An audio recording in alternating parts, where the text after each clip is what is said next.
गर्मी की छुट्टियां थी। मोहल्ले के सारे बच्चे कहीं न कहीं जा चुके थे। कोई अपने नाना नानी के गांव, कोई दादी के घर, तो किसी के मम्मी पापा उन्हें लेकर यूरोप घूमने निकल गए थे। इंस्टाग्राम पर सबके फोटोज आ रहे थे। बर्फ, बोट राइड्स, समुंदर और चमकते चेहरे। लेकिन 11 साल का अर्जुन वो अकेला था। ना घूमने का टिकट, ना गाड़ी, ना होटल का बुकिंग। उसके पापा पास के अस्पताल में कंपाउंडर थे और मम्मी एक दर्जी। 2 वक्त की रोटी और स्कूल की फीस ही बड़ी बात थी। अर्जुन रोज अपनी पुरानी साइकिल पर बैठकर पास वाले पार्क जाता, सूखे झूलों पर बैठता और एक केला खाकर वापस आ जाता। उसका सबसे अच्छा दोस्त शुभम, जो मनाली गया था, उसने जाते वक्त कहा था, अर्जुन, मैं वापसी में तेरे लिए बर्फ लेकर आऊंगा। अर्जुन मुस्कुरा दिया था, पर उसे पता था कि बर्फ जेब में नहीं आती।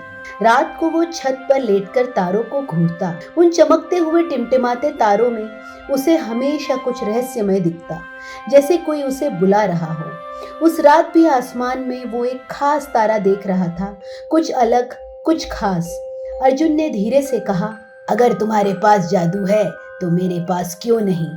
क्या सपने सिर्फ अमीरों के लिए होते हैं? और तभी एक तारा टूटा, पर वो टूटा नहीं, वो सीधा अर्जुन की ओर गिरा, जैसे किसी रॉकेट की तरह। छत के कोने में एक चमकदार धुआं और रोशनी फैली। अर्जुन आंखें फाड़कर देख रहा था। धुएं में से एक आवाज आई, मीठी पर अजीब सी, और मैं आ गई।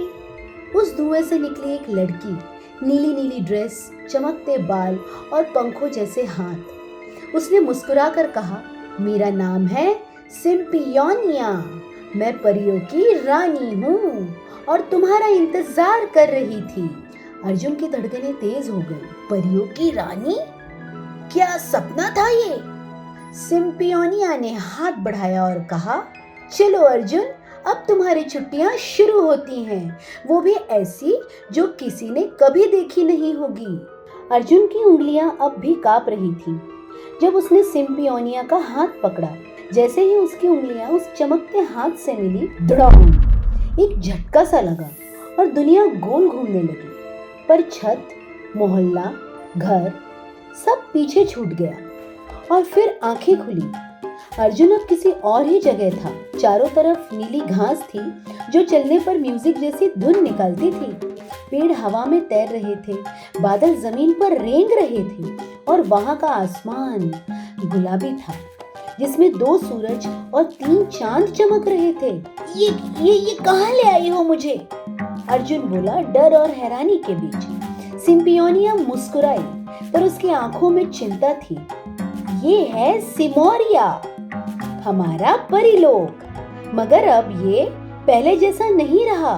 हम खतरे में हैं और वो खतरा इंसानी दुनिया से आया है। अर्जुन सन्न रह गया। इंसानों से? मतलब मुझसे भी? सिम्पियोनिया ने सिर झुकाया। नहीं अर्जुन, तुम तो वो हो जिसे हमने चुना है। तुम वही हो जो नील तारे के नसीब में लिखा था। तुम्हारा आना तय था। फिर वो उसे एक विशाल झील के किनारे ले गई, जिसके बीचों बीच एक काली मीनार खड़ी थी, कैलन टावर, जहां से अंधेरे की शक्ति फैल रही थी। पिछले 99 सालों से, मींस 99 ईयर्स से, एक इंसान यहीं छिपा है, डार्क मास्टर। उसने हमारे राज को कैद कर रखा है, परियों को गुलाम बना लिया है और अब इंसानों की दुनिया में भी अंधेरा फैलाना चाहता है। अर्जुन बोला, पर मैं तो बस पार्क में बैठने वाला लड़का हूँ, लड़ाई मुझसे नहीं होगी। सिम्पियोनिया की आवाज सख्त हो गई। यही सोचकर हमने पिछले 2 लड़कों को खो दिया, पर तुम अलग हो। तुम्हारे अंदर वो है जो किसी और में नहीं, सच्चा दर्द, और सच्चा दर्द ही सबसे बड़ा हथियार होता है। तभी अचानक आसमान गूंजा और आकाश में काले पक्षी उड़ते दिखे। हमारा वक्त खत्म हो रहा है। सिम्पियोनिया ने अर्जुन की तरफ एक नीला पत्थर बढ़ाया। इसे पकड़ो, अब से तुम नील योद्धा हो और आज रात तुम्हारी पहली परीक्षा होगी। अर्जुन ने वो पत्थर उठाया और तभी उसकी आंखें नीली चमकने लगी। अब हम तुम्हें कांच पर्वत तक ले जाएंगे। रास्ता आसान नहीं था। घने कोहरे से भरे जंगल, हंसते हुए पेड़ और चलते पत्थर, हर कदम पर जादू और हर जादू के पीछे एक चाल। पर अर्जुन अब डर नहीं रहा था। जब वो दोनों कांच पर्वत के पास पहुंचे, अचानक सब कुछ शांत हो गया। फिजा में एक अजीब सी ठंडक फैल गई। सिम्पियोनिया ने धीरे से कहा, अब वो आएगा, तुम्हारी परछाई। उसे हराया नहीं जा सकता, बस समझा जा सकता है। अर्जुन ने पूछा, पर ये परछाई कौन है? और तभी सामने धुएं से एक आकृति बनी। ठीक वैसा ही चेहरा, वैसी ही चाल और वैसी ही आंखें। अर्जुन। पर ये अर्जुन अलग था। उसकी आंखों में नफरत थी, होठों पर ताना। हा हा हा हा हा, तुम वही अर्जुन हो ना जिसे अपने दोस्त याद भी नहीं करते अब, जिसके मम्मी पापा खुद की जिंदगी से जूझते रहते हैं और तू सपने देखता है परियों के। अर्जुन चौंका। उसकी परछाई उसकी ही आवाज में बातें कर रही थी। तू हार चुका है अर्जुन, दुनिया में तेरे लिए कोई जगह नहीं है। पर इस बार अर्जुन पीछे नहीं हटा। उसने आंखों में आंखें डालकर कहा, हाँ मैं टूटा हूँ। हाँ मेरे पास कुछ नहीं, पर सपने तो मेरे हैं और यही मेरा हथियार है। उसने अपनी मुट्ठी से नीला पत्थर हवा में फेंका और पत्थर चमकने लगा। एक रोशनी निकली और सीधे उस परछाई के सीने से टकराई। और सब कुछ सफेद। जब अर्जुन ने आंखें खोली, उसकी परछाई अब शांत थी। अब वो बस उसकी ही एक परत बन चुकी थी, दुश्मन नहीं। सिम्पियोनिया ने मुस्कुराया, तुमने कर दिखाया, पहला पड़ाव पार हो गया अर्जुन। अब आगे असली शिकार की बारी है। और तभी कांच पर्वत की गुफा से एक गूंज निकली, भारी, डरावनी और दहला देने वाली। तो आखिरकार तुम आ ही गए नील योद्धा, अब मिलो मुझसे, मैं हूँ डार्क मास्टर। और अर्जुन की रीढ़ में जैसे बर्फ सी दौड़ गई। सिम्पियोनिया का चेहरा पहली बार घबराया हुआ था। उसने अर्जुन को पीछे हटाया। तुम पीछे रहो, वो अब बहुत ताकतवर हो चुका है। पर अर्जुन एक कदम भी पीछे नहीं हटा। अब नहीं, मैंने अपनी सबसे बड़ी कमजोरी को देख लिया है और उससे नजर मिलाई है। अब मैं भागूंगा नहीं। गुफा की दीवारें खुद खुलने लगी। अंदर अंधेरा नहीं बल्कि चमक थी, और उस चमक के बीच बैठा था एक इंसान। सामान्य कपड़े, शांत चेहरा, मगर उसकी आंखें, उसमें आग थी। तुम जानते हो मैं कौन हूँ अर्जुन? मैं वो हूँ जिसे तुमने खुद बनाया है। अर्जुन सन्न रह गया। मैं तुम्हारा अकेलापन हूँ और आज मैं परिलोक को खत्म कर दूंगा ताकि तुम दोबारा सपने देखने की हिम्मत ना करो। अर्जुन की आंखें गीली हो गई। डार्क मास्टर उठा। भावनाओं से युद्ध नहीं रुकते बच्चे। अर्जुन आगे बढ़ा। उसके हाथों में नीला पत्थर चमक उठा। अब उसके पीछे सिर्फ सिम्पियोनिया नहीं थी, पूरी परिलोक की सेना थी। अब ये तारा नहीं टूटेगा डार्क मास्टर, अब ये जलेगा। गुफा अब युद्ध का मैदान बन चुकी थी। डार्क मास्टर की आंखें जल रही थी, जैसे सालों की नफरत धधक रही हो। उसने एक इशारे में पत्थर तोड़ दिया, हवा को चीर डाला और पूरा परिलोक अंधकार में डुबो दिया। अर्जुन ने मुट्ठी कस ली। उसने अपनी जेब से वो नीला तारा पत्थर निकाला जिसे वो पहले दिन पार्क में घूमता हुआ उठा लाया था। ये सिर्फ पत्थर नहीं, ये हर उस बच्चे का सपना है जो हारा नहीं।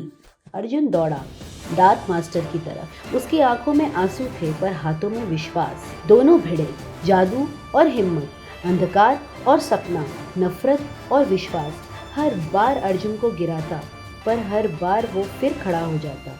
और फिर जब डार्क मास्टर ने अंतिम वार किया, अर्जुन ने अपनी आंखें बंद कर ली और बस एक बात बोली, माँ मुझे माफ करना, मैं आज बच्चा नहीं रहूंगा। तभी नीला पत्थर चमका और अर्जुन की पूरी शरीर रोशनी बन गई। डार्क मास्टर अंधेरे में घुलने लगा, चीखता हुआ, पिघलता हुआ, जैसे किसी ने उसे उसके ही डर में डुबो दिया हो। गुफा में लाइट फैल गई। पीछे खड़ी सिम्पियोनिया अचानक जोर से चीखी, बस अब बहुत हुआ। और उसका शरीर रोशनी में बदलने लगा। एक तेज प्रकाश और अर्जुन की आंखें बंद हो गई।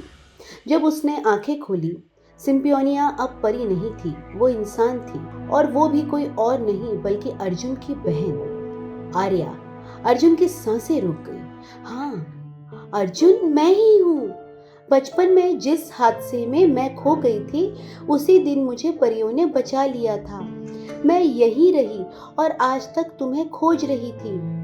और डार्क मास्टर वही हादसा था, वही आग, वही झूठ जिसने हमें अलग किया। अर्जुन की आंखों से आंसू बहने लगे। आर्या दौड़ती हुई अर्जुन के पास आई। आर्या ने उसका सिर गोद में रखा और आंखों से आंसू बहते हुए बोली, तू अब सिर्फ जीत नहीं गया अर्जुन, तू अब रोशनी बन गया है। परिलोक बच गया। परियों ने अर्जुन को एक आखिरी तोहफा दिया, एक झिलमिलाती नीली शीशी।